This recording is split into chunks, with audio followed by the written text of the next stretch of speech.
BMS சங்கம் எப்படி செயல்படுது இந்த 2 ஆண்டுகள மாதம் ஒரு முறை கேட் மீட்டிங் போட்டிருக்கோம்.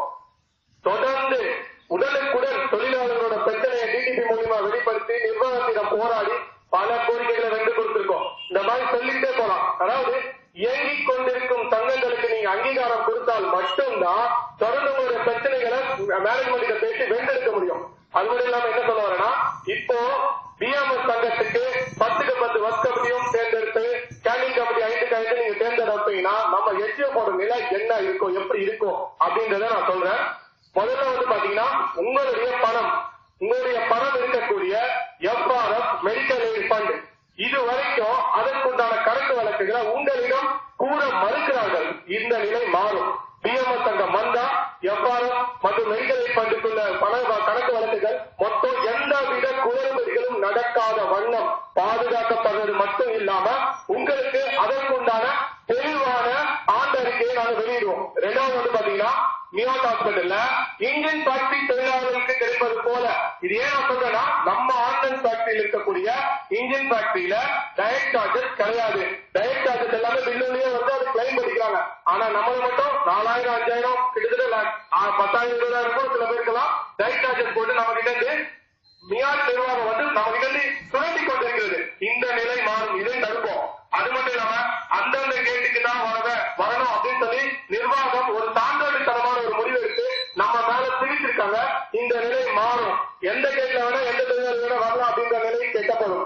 தரமான சேஃப்டி உபகரணங்களை நாங்க பெற்று தருவோம். இதை செய்யாம உங்களுக்கு புதுசா செய்யணும்னு சொல்லப்பட்டிருக்காரு. ஏன்னா அதுக்கான வேலையை தொடங்கியாச்சு.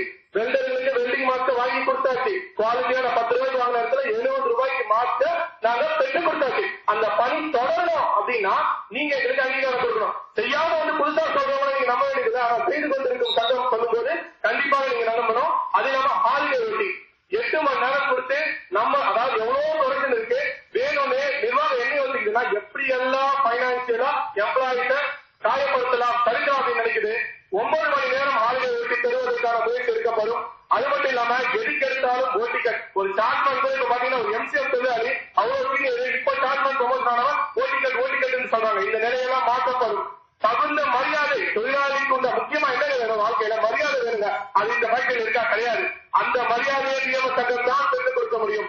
கை கழுவ சோப்பு ஒரு எத்தனை வருஷம் அருந்தெல்ல சோப்பு கொடுத்து மறந்தே போயிட்டு நிறைய பேருக்கு ஃபேக்டரியில சோப்பு கொடுப்பாங்க. சரி, புதிய தொழிலாளர்கள் தெரியவே தெரியாது. ரொம்ப சீக்கிரம் இருக்கிறவங்களுக்கு தெரியும். அந்த மாதிரியான நிலையெல்லாம் மாற்றப்பட்டு அனைவருக்கும் தேவையான சோப்பு உடனுக்குடன் அதற்கு எல்லா தேவையான பொருட்களும் தகுந்த நேரத்தில் பெற்றுத் தரப்படும். அடுத்த சேஃப்டி ஷூ பெற்றுத் தரப்படும். எஸ்டேட் இருக்கக்கூடிய சிஎன்சி கேண்டீன் ரினோவேஷன் செய்து தரப்படும். இது எல்லாமே பிஎம்எஸ் சங்கம் சொன்னா செய்யும். அதுக்கு எடுத்துக்காட்டு தான் போனஸ். சொன்னோம் செய்யும். அதே மாதிரி இந்த பாயிண்ட்கள் எல்லாத்தையும் சொன்னோம் செய்வோம். கண்டிப்பா நீங்க ஆதரவு கொடுத்தீங்கன்னா அது மட்டும் இன்னொரு விஷயங்கள் சொல்றோம். இலவசங்கள் அப்படின்ற பெயரால உங்களை மியாட்ல டைரக்ட் சார்ஜஸ் என்ற பெயரையும் அது மட்டும் இல்லாம பாத்தீங்கன்னா 8 மணி நேரம் ஓட்டி பெற்றுக் கொடுத்தோம். அது இல்லாம கேட் பர்மிஷனை முடக்கியும் உங்களை தோற்கடிக்காது இந்த பிஎம்எஸ் சங்கம்.